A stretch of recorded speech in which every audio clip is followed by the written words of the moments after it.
eu quero trazer uma palavra para vocês que fala sobre Jó, mas não é uma pregação. Ela não é uma pregação.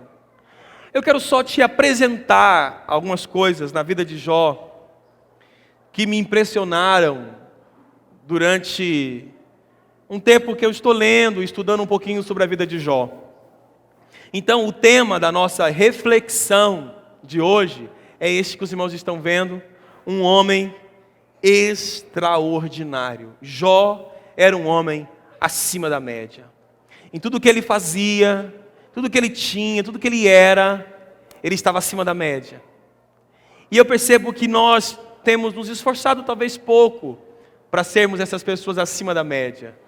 E eu sei que Deus pode fazer de você um homem acima da média. Quem recebe aí, amém? Estava até lendo uma frase esses dias, essa semana, deixa eu ver se eu consigo lembrar dela, que diz assim que pessoas nobres falam de ideias, pessoas medianas falam, deixa eu lembrar aqui, pessoas nobres discutem ideias, falam sobre ideias. Pessoas medianas, eu acho que falam uma das outras, assim, eu acho que é algo nesse sentido. E as pessoas medíocres falam dos outros.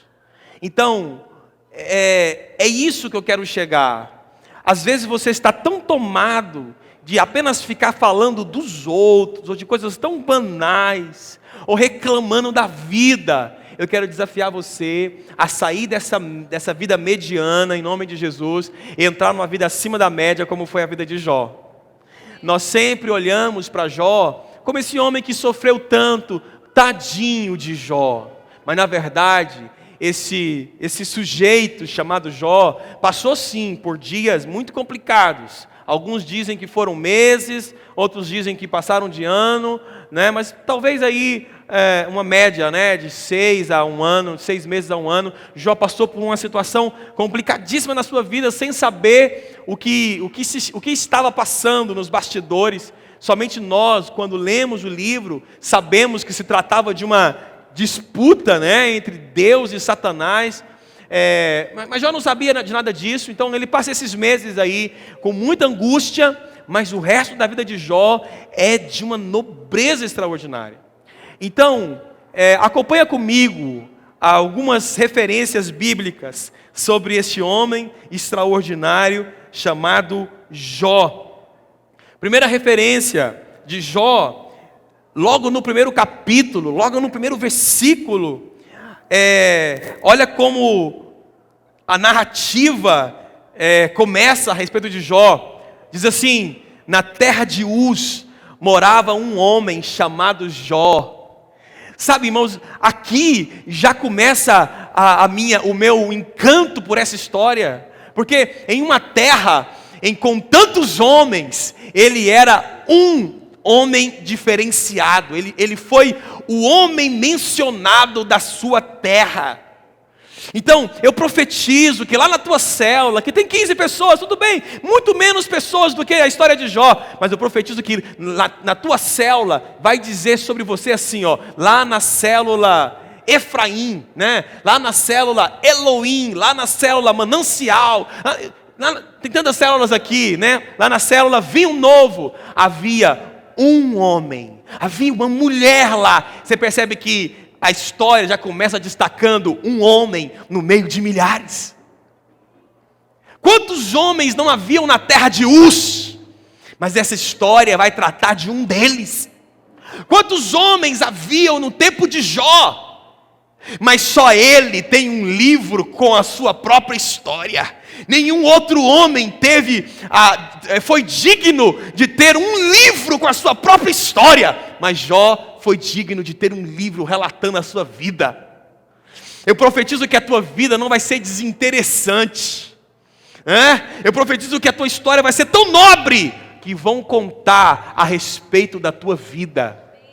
Estou lendo um livro antigo que é Os Heróis da Fé. E lá tem algumas dezenas de pessoas, de homens, que viveram no último século, ou alguns séculos atrás, e até mais recente, homens, irmãos, que era impossível não ter nada escrito a respeito deles, porque eles fizeram a diferença. Bate a mão no ombro do teu irmão e diga assim: vai ter alguma coisa escrita sobre mim aí, eu tenho certeza! E vai ser positivo, em nome de Jesus. A notícia que vai sair tua no jornal vai ser positiva. Amém, irmãos? Tem uma história sendo escrita com a tua vida. Então o texto vai dizendo: na terra de Uz morava um homem chamado Jó. O nome dele estava marcado nessa terra. E ele era bom, honesto, temente e se afastava do mal. Vou ler o versículo. Jó era bom e honesto, temia a Deus e procurava não fazer nada que fosse errado. Agora escuta, você pode ler isso aqui e apenas elogiar Jó, mas deixe-me aprofundar um pouquinho no significado de cada uma dessas características que deram a Jó. Primeiro, a Bíblia está dizendo aí que Jó era um homem bom. Então, a gente escuta tanto isso, né? A palavra bom é tão normal, mas o que significa bom? Defina bom. O que é ser bom? Eu trouxe um significado para vocês. Deixa eu ler, não está lá. Olha só, alguém bom é alguém que corresponde. Então guarda essa palavra aí, corresponde plenamente. Não corresponde superficialmente, não corresponde parcialmente, corresponde plenamente ao que é exigido, desejado ou esperado quanto à sua natureza. Que é isso? Jó era um homem bom, ou seja, ele correspondia plenamente ao que era exigido e desejado ou esperado dele.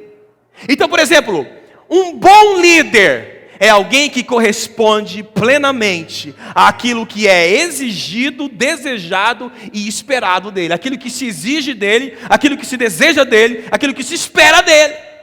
Quem é o bom funcionário? É aquele que corresponde plenamente corresponde plenamente àquilo que lhe é exigido, desejado ou esperado. Quem é um bom marido? Quem aqui é casado com um bom marido? A esposa, levanta a mão dele aí. Levanta a mão do marido, se o marido é bom. Ali, olha só, vocês estão juntando gravetos. Você sabe como é que é o negócio, né? Só tem fogueira à noite se durante o dia inteiro você juntar gravetos, né? E não molha o negócio, né? Então, se o marido é bom, é porque ele corresponde plenamente àquilo que lhe é exigido, desejado, aquilo que se exige dele, se deseja dele e se espera dele. Quem é casado com uma boa esposa? Quem tem uma boa esposa aí? Levanta a mão dela, levanta a mão dela. Vem cá, meu amorzinho, deixa eu levantar a tua mão. Eu pensei que você ia saltar aqui, levantar a minha mão aquela hora. Então vem cá. Aqui, ó. Quem é casado com uma boa esposa? Aqui. Uma linda mulher aqui. Então escuta, irmãos, se a esposa é uma boa esposa, então ela corresponde plenamente àquilo que lhe é exigido, aquilo que é desejar, aquilo que se deseja dela e aquilo que se espera dela. Jó era um homem bom. Ele correspondia plenamente com aquilo que lhe esperava dele, com aquilo que desejava dele e com aquilo que se exigia dele. Diga amém por isso. Meu Deus, esse era o homem bom. Agora, a Bíblia fala também que ele era um homem honesto. Defina honesto, eu vou te dar uma boa definição. É alguém que age corretamente, mesmo contrariando os seus ou os interesses de pessoas próximas a ela. Então, a pessoa honesta é alguém que age corretamente, mesmo contrariando os seus interesses ou os interesses dos próximos. Irmãos, eu imagino que se Jó tivesse nos nossos dias, ele não aceitaria não ser multado quando, por exemplo, fosse pego sem uma CNH, porque por algum acaso ele esqueceu em casa a CNH. E aí o fiscal de trânsito, né, o policial, poderia dizer para ele assim: não, pode ir, Jó, eu te conheço, não vou te multar não. Ele iria dizer assim: por favor, multe, porque eu preciso dessa multa, eu errei. Cara, Jó era alguém que agia corretamente, mesmo quando contrariava os seus próprios interesses.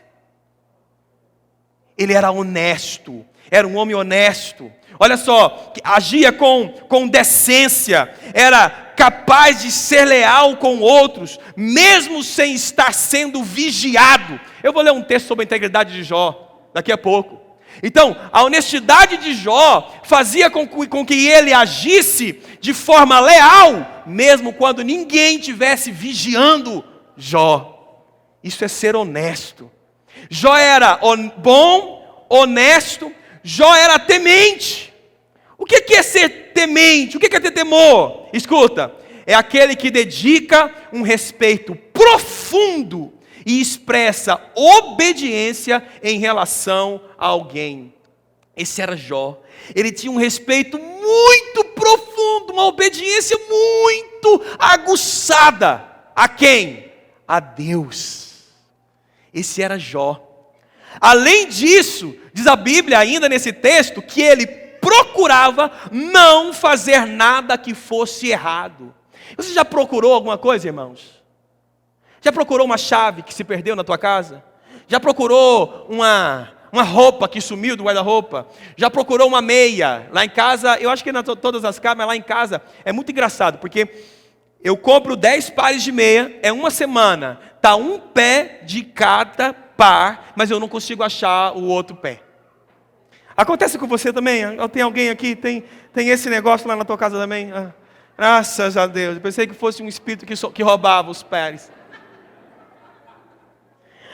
Então, agora escuta. Aí quando você está procurando uma coisa, você se esforça, você se dedica. Pois era o que Jó fazia. Ele procurava não fazer nada que fosse errado. Era a ganância do coração de Jó. É assim que a Bíblia começa narrando este extraordinário homem. Olha o que Ezequiel fala de Jó. Não há nenhum grande milagre na história de Jó. Ele não fez nenhum grande milagre, mas ele é contado junto com Noé, que construiu uma arca que marcou um tempo. Ele é contado junto com Daniel, que foi um profeta que marcou também o tempo de Israel. Pois ele é cotado e contado com esses dois homens como os 3 homens mais honestos de toda a história bíblica. E a gente está falando aqui de uma história que tem homens como Moisés, Abraão, de uma história que tem homens como Elias, como Eliseu, como o rei Davi. Pois Jó é um dos homens mais honestos. Diz Ezequiel assim, Ezequiel 14:14, diz assim: mesmo que Noé, Daniel e Jó estivessem vivendo ali, aqui Ezequiel está falando da corrupção da nação, a honestidade, perceba que Ezequiel usa esses homens como padrão, como exemplo de honestidade. A honestidade desses 3 homens salvaria apenas a vida deles. Eu, o Senhor Deus, falei. Irmãos, de uma quase infinita quantidade de homens íntegros na Bíblia, Jó está no top 3. Ele foi um dos homens mais honestos de toda a Bíblia. E você não perde a oportunidade de passar alguém para trás. Não é verdade? Não tem gente assim? Enquanto Jó procurava ser tão honesto, não. A sua desonestidade se manifesta em tantos detalhes, irmãos. A nossa desonestidade se manifesta em tantos detalhes. Eu fico pensando, sabe o que me veio à mente agora, dessa natureza minha desonesta, né? Imagina você no trânsito, e um carro à sua esquerda, você vê no retrovisor, ele está vindo mal educado, sem educação, né? Mal educadamente, eu não sei se existe essa palavra. E ele está vindo cortando pela esquerda e tal, e aí ele quer entrar, porque não dá para ele continuar, ele precisa entrar. O que você faz? Aqui na minha frente ele não entra. E você encosta o seu carro bem no vizinho, se possível você ainda rala um pouquinho ali, né? No carro da frente. Por quê? Porque ali ele não entra. Ali não entra. Nós somos assim. Nós não somos esse top 3 de honestidade. Não é? Quando alguém erra num cálculo contigo você vai ganhar com isso, você diz assim, Deus está me abençoando. Sabe, irmãos, que profetas possam dizer sobre você, né? Colocando você em um dos homens mais honestos da tua geração, da tua escola, do teu trabalho. Quando eu entrei no banco, eu não estou falando da minha honestidade, não, mas eu só quero colocar isso. Quando eu entrei no banco, primeiros dias que eu entrei no banco, um dos funcionários foi mandado embora, porque ele cuidava da parte de cobrança do banco. Então o que ele fazia? Eu emitia um boleto para você, eu emitia um boleto para a Dinalva ia no banco, pagava, mas quando esse funcionário via o dinheiro do boleto dela que pagou, ao invés dele lançar na minha conta, ele estornava, pegava o dinheiro, porque um estorno gera na conta, né, como é que eu perdi aqui? Na contabilidade do banco, gera esta sobra, então ele podia tirar esse dinheiro de qualquer caixa, que no fechamento não daria a diferença.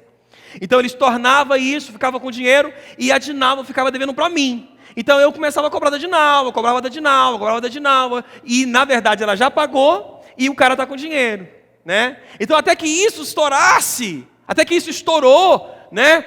Milhões foram roubados. Porque eram contas altas e tudo mais. Ele sabia fazer. Logo depois, um outro caso, um funcionário montou uma equipe ali no banco, pouca gente, muitos foram de forma injusta mandados embora, mas ele conseguiu fazer o seguinte: a pessoa ia no banco para financiar carretas, e ela chegava com toda a documentação inexistente, mentirosa.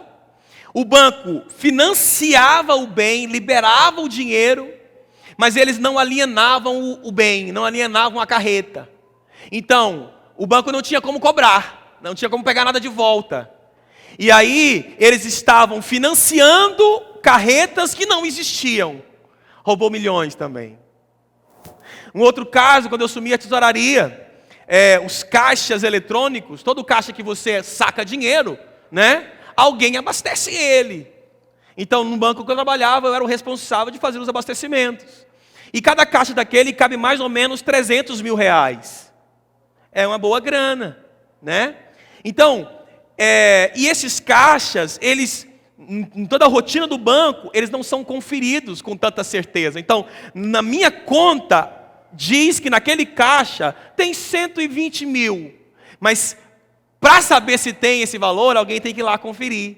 Então o que um funcionário fazia? Ele ia lá, ia abastecer, descia com 200 mil reais e tal, ia abastecer. O certo era que 2 funcionários fizessem esse serviço, mas pela demanda de serviço e poucos funcionários, isso quase nunca acontecia. Então ele chegava com 200 mil, e em cada máquina daquele ele tirava 100, 200 reais, 300 reais. Né? Não sei se não era a área do Fábio, mas não sei como é que ele, as informações que ele tem lá no banco que ele trabalhava, né? Então ele pegava, e toda vez que fazia a conferência, faltava nota, faltava dinheiro, e não tinha como acusar ninguém. E aí quando eu assumi lá, eu lembro do gerente falar assim: Renato, isso aqui dava diferença toda semana. Era 100 numa máquina, 300 em outra, 200 em outra, e o banco tem uma conta de prejuízos, né? de diferenças que o banco vai engolindo essas diferenças. Então, a desonestidade, irmão, se manifesta sempre que não tem um olho te vigiando. Quem é honesto com alguém vigiando e sem ninguém vigiando. Bate a mão assim no teu peito e diga assim: Senhor, eu quero a honestidade de Jó. Amém, queridos? Agora, olha o que diz aqui a palavra ainda sobre Jó. Espera aí. A bondade de Jó. Olha o que diz a palavra. Eu era os olhos para os cegos. Eu era os olhos para os cegos e pés para os aleijados. Irmãos, isso é bondade. Ou seja, Jó era o que as pessoas precisavam que ele fosse. Jó servia as pessoas nas necessidades que elas tinham. Tem uma imagem rodando no WhatsApp de uma família, gordo, sujeito com barrigão, um sanduíche na mão, um outro na outra mão, e falando no telefone dizendo assim: não, irmãos, o Senhor vai levantar alguém que te ajude, que te leve alguma coisa para comer e tal. Não há bondade, entende isso? Nós temos tanto, mas não abençoamos ninguém. Então Jó estava dizendo: eu sou a provisão da sua necessidade. Eu era os olhos para os cegos, os pés para os aleijados, era pai dos pobres e defensor dos direitos dos estrangeiros. Eu acabava com o poder dos exploradores e livrava das suas garras as vítimas. Jó era um homem bom. Nós somos tentados, irmãos, pela ingratidão das pessoas, ou pela maldade delas. Nós somos tentados a não sermos bons. Não é, irmãos? Quer saber de uma coisa? Eu não vou mais ajudar ninguém, não. A gente ajuda e a pessoa ainda fica reclamando. Pois é, a maldade delas está corrompendo a tua bondade. Você acha que na época de Jó, a maldade dos homens era diferente? Não era. Se você for ler toda a história de Jó, você vai ver assim, o quanto as pessoas abandonaram a Jó, o quanto as pessoas falaram mal de Jó. Mas escuta, a bondade de Jó não foi corrompida pela maldade dos homens. Diga amém. Você nós temos que ter esse coração de Jó, cheio de bondade. Agora, um pouquinho sobre a justiça de Jó. A Bíblia diz assim: a minha justiça, olha o que Jó está dizendo. A minha justiça e a minha honestidade faziam parte de mim. Era como a roupa que eu uso todos os dias. A minha esposa, quando veio para cá, quando a gente entrou no carro, ela disse assim: amor, você lembra a roupa que eu usei domingo passado? Eu falei: eu não lembro, meu amor, mas você estava com alguma roupa pelada, você não estava não. Então, às vezes, nós esquecemos de qual roupa nós usamos, mas a gente não sai pelado na rua esquecendo de vestir roupas. A gente sai, irmãos? Não sai. Pois Jó diz que a justiça e a honestidade para ele era como roupa. Ele não saía sem. Irmãos, olha o valor que Jó dava a isso. Ele diz, a honestidade e a justiça eram como a roupa que eu uso todos os dias. Você pode ficar de pé, vamos vestir, vamos simbolicamente vestir a roupa da honestidade e da justiça. Glória a Deus, o boné da bondade. Estou vendo um irmão com boné ali e tal, não sei. Então, como é que você veste a roupa? Vamos vestir a calça da... vai ser a calça da honestidade, não, vai ser a calça da justiça. Não estou nem lembrando aqui de Efésios 6, da armadura, é uma brincadeira. Então, a gente vai vestir a calça da justiça e não vamos vestir aqui a camisa da honestidade, amém? Vamos lá? Pega aí a calça da justiça. Essa calça minha está apertada, irmão, se eu apertar muito ela vai rasgar. Engordei, né? Vamos lá, a calça da justiça, botou aí, irmão, abotoou, senão cai, ok? Agora veste aí a camisa da honestidade, olha para o espelho e diga assim: estou pronto para sair, estou com a minha justiça e com a minha honestidade. Quem pode aplaudir a Jesus aí? Que legal, irmãos, Que homem extraordinário é este Jó. Aí, olha ainda falando da justiça de Jó. Jó 31:5, ele diz assim: juro que não tenho sido falso e que nunca procurei enganar os outros. Que tremendo. Mais um pouquinho, agora falando da integridade de Jó. Olha o que diz aqui Jó 31, versículo 1. Olha o que Jó faz. Ele diz assim: eu fiz um acordo com os meus olhos de não olhar com cobiça para as moças. Meninos de 15 anos, eu fiz um acordo com os meus olhos para não olhar com cobiça para as moças.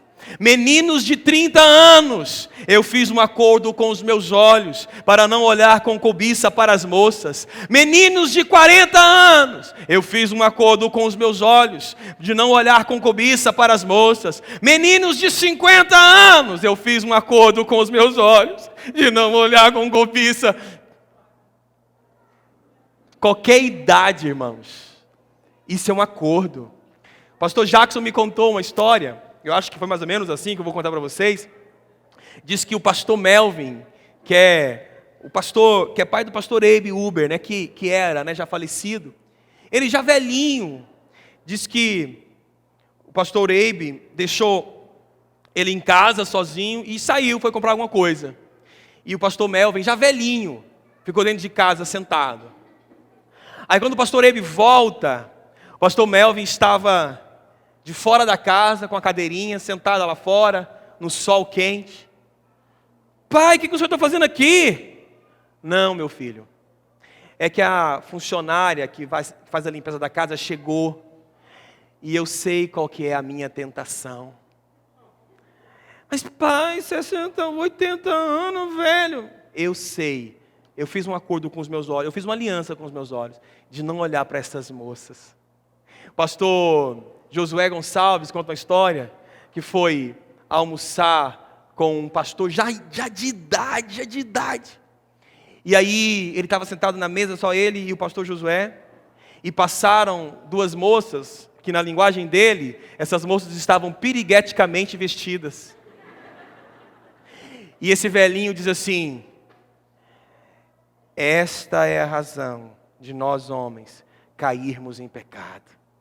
Aí ele diz assim: mas senhor com 80 anos de idade, como é que o senhor ainda tem essa tentação? Ele diz: nunca acabou. Gostou, né, Pedro? Então, irmãos, Jó teve que fazer um acordo com os próprios, isso é integridade, um acordo com os próprios olhos dele, porque se ele fizesse um acordo com o líder de célula dele, o líder de célula dele não pode estar em todos os lugares. Se ele fizesse um acordo com a esposa dele, a esposa podia ficar para trás na viagem. Ele fez um acordo com os próprios olhos. Eu não vou olhar para as Gisele Bündchen. Eu sempre não dou conta de falar sobre o nome dela. Eu não vou olhar para as fulanas de tais que aparecer. Eu tenho um acordo. Isso é integridade. Ei, irmãs, essa mulher de Jó era muito tola, porque ela quase que perde um marido daqueles. Quem não queria ter um marido que fez um acordo com os próprios olhos, que não ia olhar para as moças nenhuma, irmãs? Você não teria nem problema de contratar uma funcionária toda arrumadinha para trabalhar na sua casa. Não, meu marido é o Jó. Meu marido é o Jó. Você lá toda gordinha, Jó. O papuzinho, tudo em cima, né, irmão? Você sabe a história, tudo em cima, né? Aqui em cima, o papo em cima do pescoço em cima do o peito em cima do tudo em cima. Aí você contrata aquela funcionária linda, toda redondinha. Não tem problema não, meu marido é o Jó. Entende, irmãos? Esse era um homem íntegro, né? Aí, olha o que a Bíblia ainda fala sobre ele, sobre Jó, sobre a integridade de Jó. Se o meu coração alguma vez foi seduzido, a palavra seduzir é arrastar. significa arrastar. Então, se o meu coração alguma vez foi seduzido pela mulher do meu vizinho, e se fiquei escondido espiando a porta da casa dela, então que a minha mulher se torne escrava de outro e que outros durmam com ela. Meu Deus. Qual homem tem coragem de falar esse negócio aqui? Que isso, irmãos, que integridade é essa? Ele nunca olhou, ele nunca foi seduzido pela mulher do seu vizinho. Ele nunca ficou escondido, espiando essa mulher bonita. Porque se ele tivesse feito isso, então ele mesmo lançou a maldição sobre si mesmo. Ele disse assim, então que a minha mulher seja escrava do outro, e que outro tenha relações sexuais com ela. Esse homem era íntegro.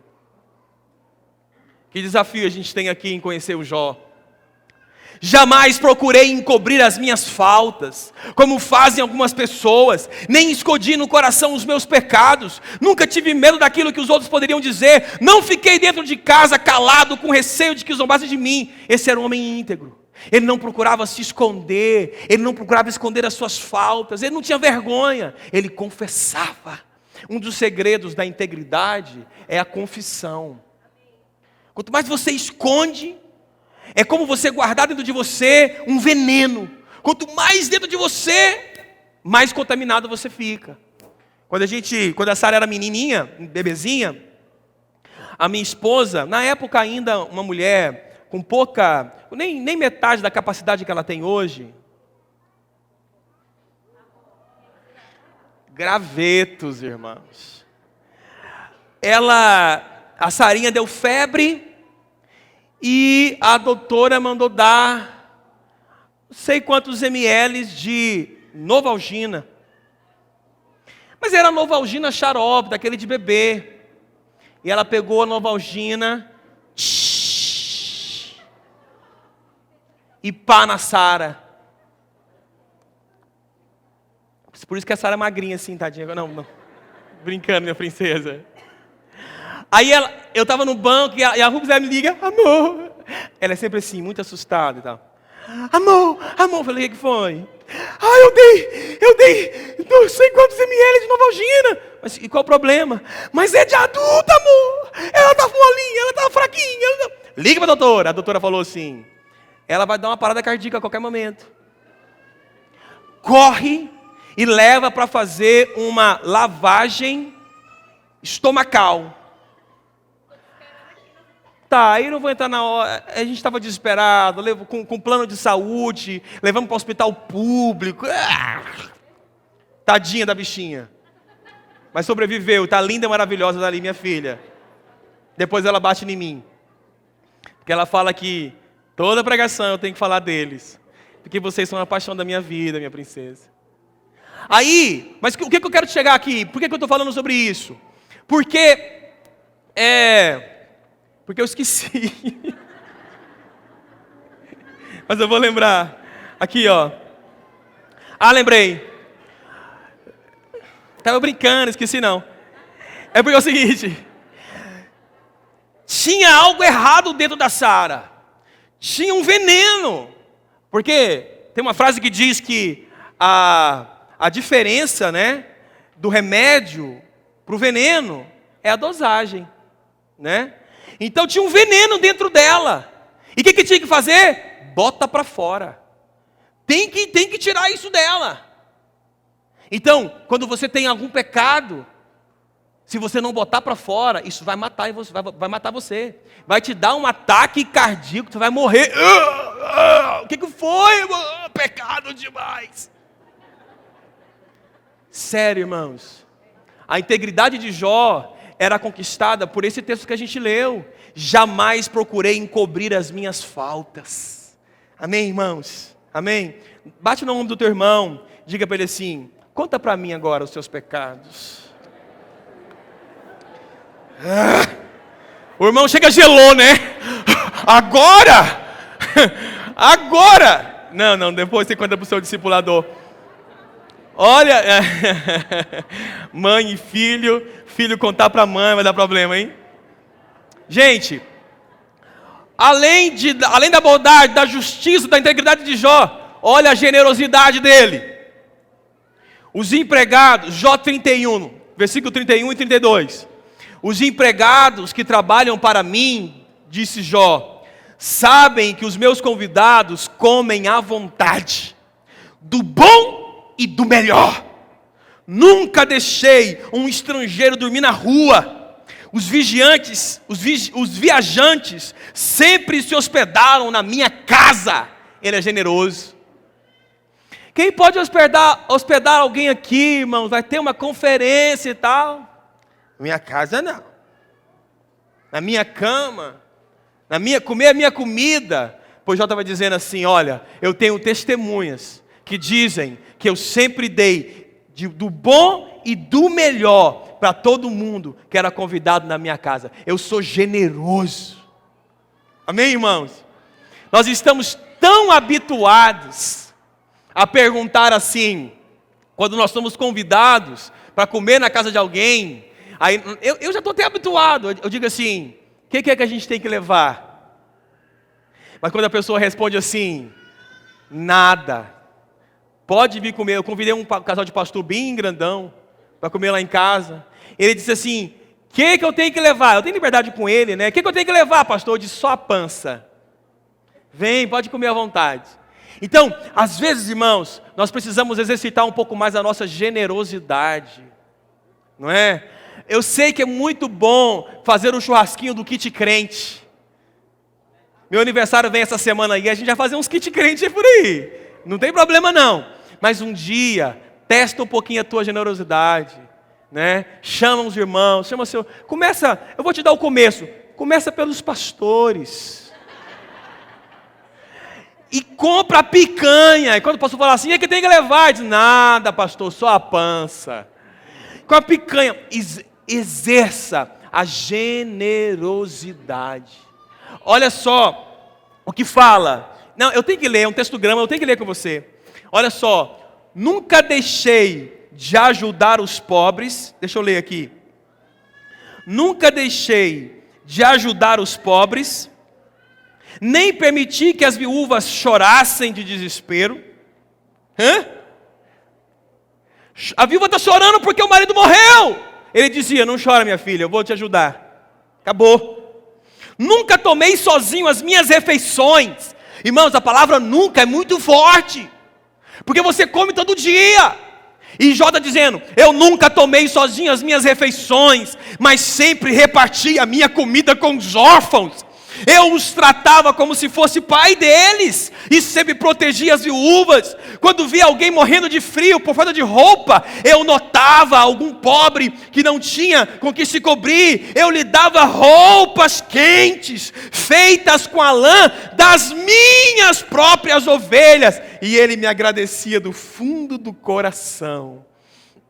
Jó sabia que esses pobres, essas viúvas, esses órfãos, nunca teria nada para dar para ele, mas ele fazia apenas pela gratidão dessas pessoas. Irmãos, esse Jó era muito generoso. Olha a autoridade desse Jó. Quando eu saía para a reunião do tribunal e me assentava entre os juízes, esse homem honesto, justo, íntegro, bondoso, generoso, era um homem cheio de autoridade. Ele sentava junto dos juízes. Diz a palavra que os moços, quando viam, abriam passagem para ele passar. E os idosos se punham de pé. Olha, o Jó entrou. As pessoas mais importantes paravam de falar. Você já esteve numa rodinha ali, pessoal batendo papo, aí chega uma autoridade, chega um líder, chega um pastor. Não é normal, às vezes ali naquela rodinha, as pessoas pararem, porque uma autoridade chegou, vamos dar atenção, não é verdade? Essa era a rotina de Jó. As pessoas mais importantes paravam de falar e ficavam em silêncio.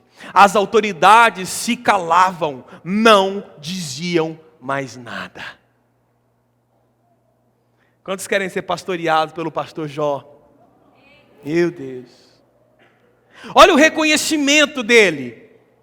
Todas as pessoas me davam atenção e em silêncio escutavam os meus conselhos. Você sabia que nós temos muita dificuldade de ouvir uma pessoa que nós não admiramos? Admirar alguém é o primeiro passo para você dar ouvidos a ela. Então, Jó diz assim: quando acabava de falar, ninguém discordava de Jó. As minhas palavras entravam na cabeça deles como se fossem gotas de água na areia. Isso é reconhecimento. Isso é credibilidade. Tem pessoas, irmãos, que falta a gente pegar uma serra elétrica, abrir a cabeça do sujeito, para ensinar o sujeito a ser fiel, para ensinar o sujeito a ser bom marido, a ser um bom pai. As coisas não entram na cabeça dele. Pois Jó fala que quando ele falava, as palavras dele entravam como água na areia. As pessoas davam crédito, as pessoas ouviam. As palavras de Jó eram lei, era o reconhecimento que a sua honestidade, integridade, justiça, generosidade, bondade, seu temor tinha dado a ele este reconhecimento. Vocês estão entendendo isso? Quando ele falava, as palavras entravam. Eu estou ministrando para vocês agora, e tem gente que está mascando chiclete. Não estou vendo ninguém não, estou só... Fica tranquilo, não precisa engolir o teu chiclete, fica tranquilo, nem te vi.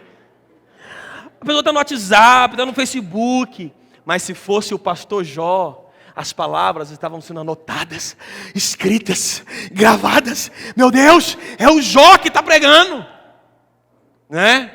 Olha o reconhecimento desse homem, olha lá. Quando ele acabava de falar, ninguém discordava. As minhas palavras entravam na cabeça deles como se fossem gotas de água na areia. Todos as esperavam ansiosos, como se espera a chuva no tempo de calor.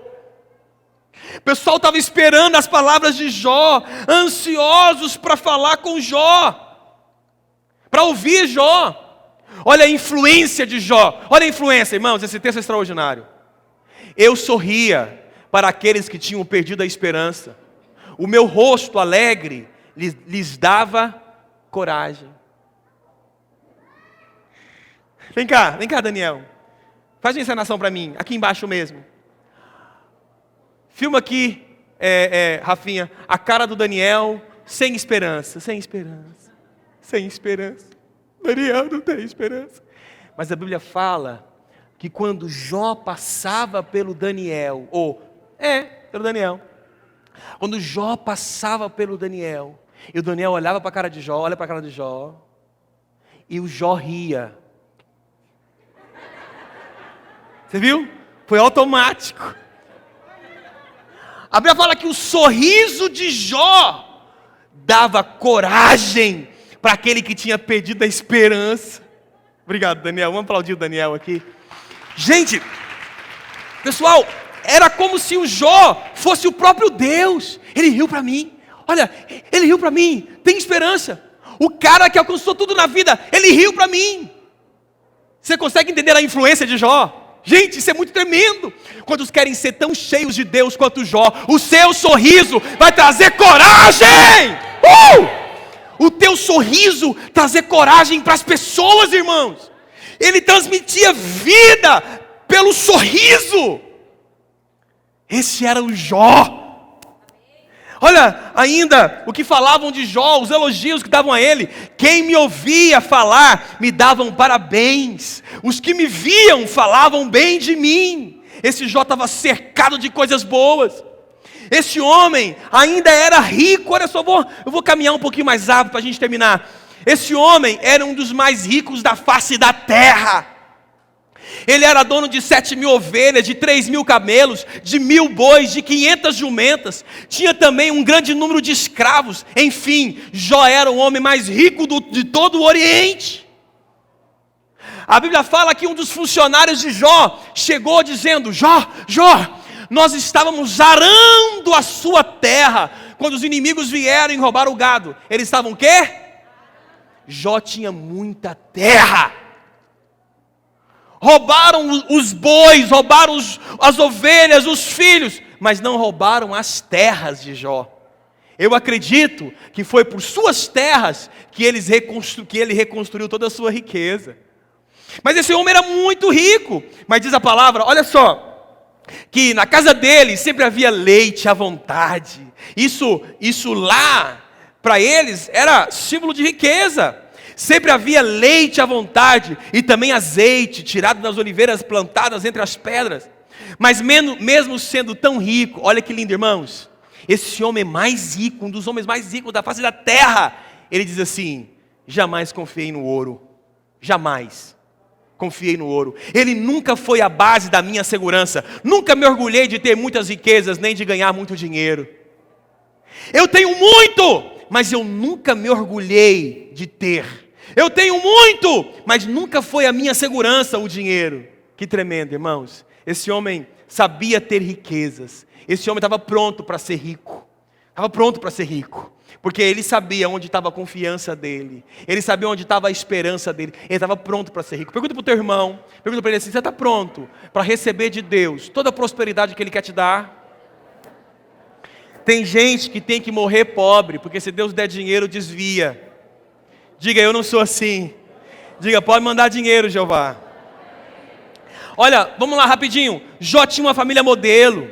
Alguns estudiosos dizem que até o número de filhos era símbolo de perfeição. 7 filhos fala de perfeição. 3 filhas fala de perfeição. A soma dá 10, fala de perfeição. Era uma família perfeita.